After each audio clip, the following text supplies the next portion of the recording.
This isn't about destiny being decided for you. It's about recognizing the powerful spiritual current already flowing within you. What if I told you that the pull you feel, the strange familiarity with ancient symbols, the nights when the world hums and you can't sleep, these are not accidents, but signs? Are you the chosen one? It sounds dramatic, but beneath the drama is a quieter truth, a hidden current of purpose, calling you to awaken. Today, technology races forward and science explains the outer world. Yet, inside you, there are ancient maps, pineal whispers, third-eye nudges, somatic knowing that modern life has almost forgotten. The question driving us all is simple and old. Who am I beneath the roles I play? Imagine ordinary moments, staring out the bus window and sensing someone else's sorrow, waking from a dream that feels like prophecy, feeling pressure between your brows when truth is near, turning into signposts. These everyday experiences are the first brushstrokes of a larger portrait. They don't make you superior. They ask you to serve. They ask you to refine attention, to raise your vibration, to steward gifts that heal and illuminate. Stay with me until the end, and you will unlock a key. 7 unmistakable signs that confirm this calling, and practical ways to honor them. If this resonates, like, subscribe, and comment below. And now, aloud or in your mind, affirm, I choose to awaken my consciousness. Hidden enigmas remain ahead, deeper truths, gentle practices, and a responsibility that reshapes ordinary life. Do you feel that quiet insistence inside your chest, like a lighthouse waiting for you to answer? Understanding that being chosen isn't about superiority, but service. The more you rise, the more you are called to bow, the true paradox of a chosen life. You may have felt it, a quiet, uncompromising nudge that refuses the applause of ego and instead points toward work that humbles you. This is not a coronation. It is an invitation. Listen closely. Being chosen is not a cosmic VIP pass. It is a responsibility woven into your sensitivity. The same openness that lets you sense subtleties, the flutter of another's hidden sorrow, the sudden clarity in a dream, the pull toward old places and people, also makes you tender. That tenderness is the proof, not the prize. Where others seek elevation as escape, you are asked to descend into the everyday, to bring light into ordinary rooms, to listen when the world rushes past, to transform small acts into anchors of healing. Think of your gifts as tools, not trophies. The awakened pineal, the softening of the heart, the sharpened intuition. They are instruments designed to serve. A well-tuned inner eye sees where pain hides. A cleared frequency carries compassion like a practical force. When you use insight to correct your ego or to claim specialness, the energy collapses. But when you fold it into kindness, into tangible help, into presence beside another's grief, the hidden current you carry becomes a river that refreshes everything it touches. Here is a twist that unsettles and frees. Often, those who feel most unchosen, the broken, the misfits, the ones who have suffered, are precisely the ones being called. Wounds teach you an uncommon language. Your scars become maps to guide others out of labyrinths you once navigated. The universe does not choose the perfect. It chooses the awake-hearted, often made awake by trial. Practical tenderness matters. Show up where the pain is inconvenient. Speak truth softly when fear insists on silence. Let your rituals and practices, breath, quiet, focused attention, be the groundwork that steadies your hands in service.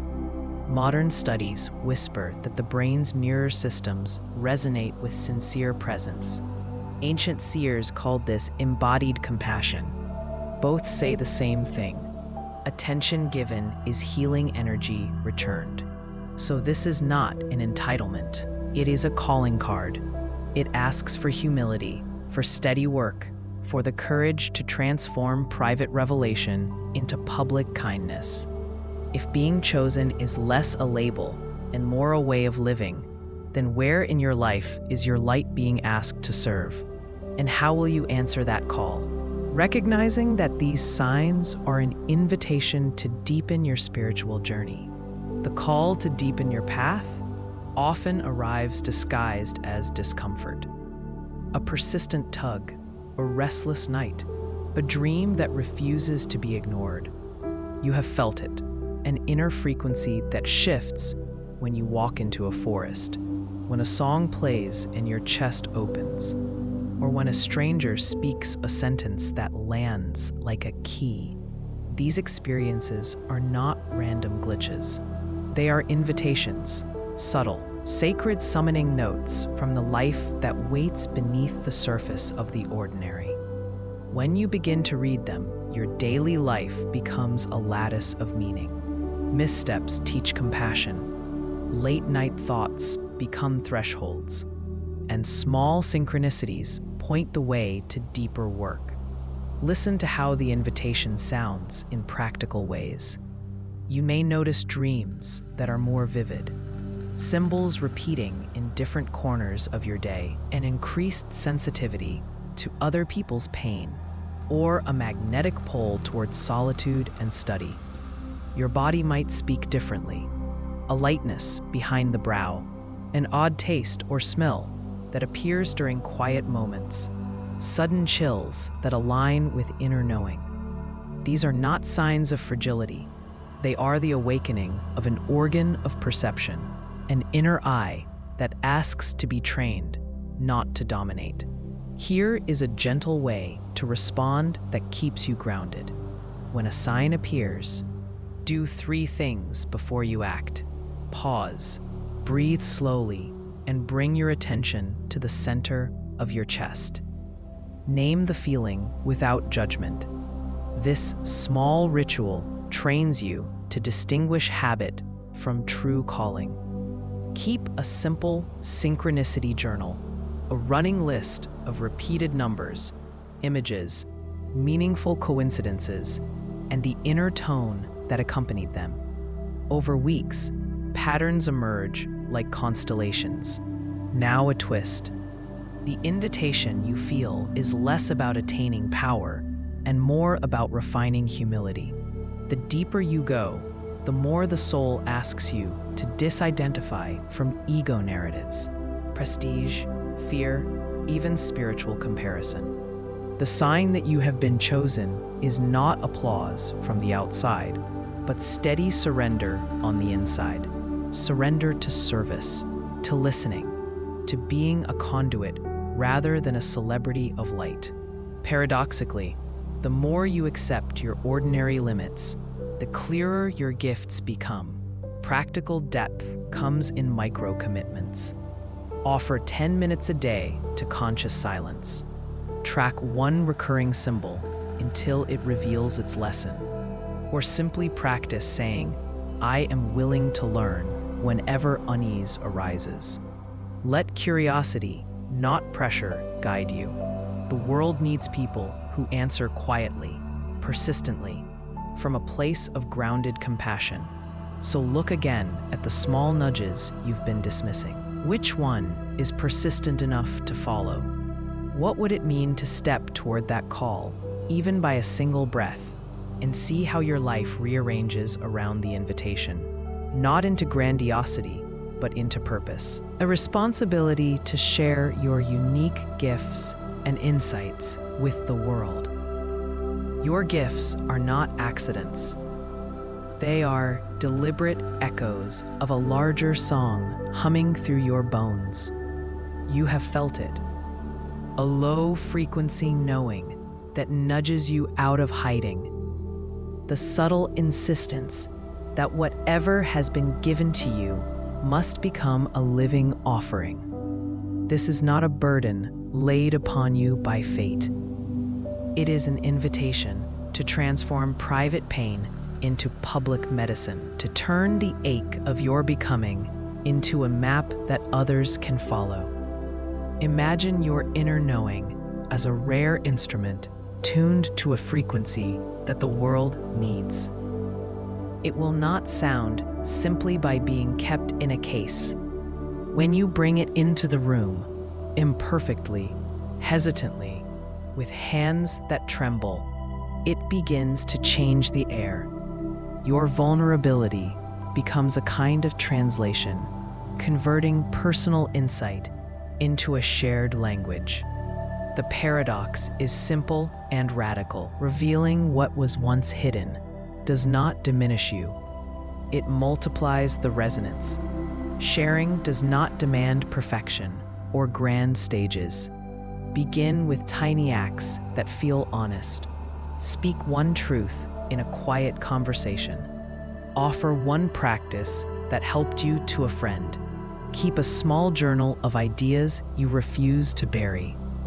Let your offering be measured by authenticity, not applause. There is a potency in a single whispered teaching that lands in a weary heart and changes its tilt.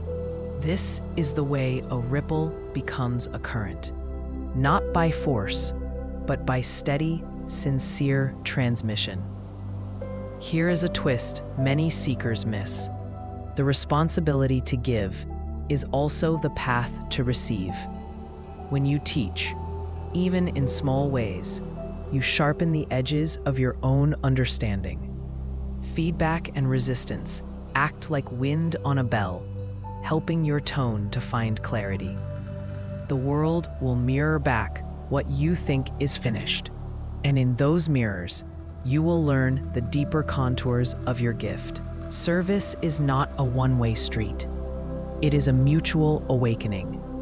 You may fear exposure, judgment, or the drain of being open. Protect your energy by choosing forms of sharing that replenish you. Create a ritual before you speak. Breathe into your sternum. Name the gift aloud, and imagine sending it as a warm current rather than an emptying. Anchor your offerings in consistency rather than spectacle. Small, precise, open, generous, direct, according. Repeated transmissions build a bridge of trust between you and those who need what you carry. Who will be lit by your courage to speak the quiet truth you have carried? What ordinary moment could become the doorway through which someone else remembers themselves? You made it, and that matters. Sit for a moment with that truth. You stayed, you listened, you felt. That willingness to pause and receive is itself a sign. I celebrate you for arriving here, for carrying both the wounds and the quiet hunger that brought you to this door. You are not an accident. You are one of many who wake into a responsibility that feels both tender and enormous. This journey we've walked together is not an exercise in specialness, but an invitation to service. The signs we traced are not badges for the ego. They are callings stitched into your bones. If any of them resonated, the aching for deeper meaning, the inner flashes of knowing, the nights when the world felt unreal, know this. Those are the compass points of a life meant to realign with higher purpose. You are chosen to be awake, so you may hold awake the ones around you. Friends, strangers, the forgotten parts of yourself. You belong to a quiet lineage that does not announce itself with trumpets. It moves like moonlight through old trees, subtle, steady, clarifying. In the times you doubted yourself, this lineage whispered reminders. Your sensitivity is not weakness. Your grief is a well of alchemy. Your curiosity is a bridge. Let that lineage hold you now. There is a whole community, not conceptual, but living, of seekers who have felt the exact pull that pulled you here. We gather, imperfect and radiant, forming a constellation of kindred souls. When you speak your truth, someone else is given permission to breathe. If this message landed in your bones, respond in the simplest human way. Drop a yes in the comments. Share one sign that felt true to you, or a moment when the veil thinned. Your words will not only anchor you, they will teach and comfort others who need that exact mirror. If you want more guides like this, subscribe and ring the bell. Not because algorithms need us, but because we keep remembering together. Remember, awakening is both bright and quiet. It asks you to turn on the light inside, and then to carry it into gentle action, a kind word, a boundary, a creative offering. Your gifts are meant to be given. Your healing is meant to ripple. There is no hurry to become someone else, only to become more of who you already are, fully present and compassionate. Thank you for committing these minutes to your soul, for honoring the call, for being willing to stand in the mystery and act. You are chosen not to sit above the world, but to serve it with the clarity you have found. Keep shining your light, remain present, breathe, and absorb this energy in gratitude.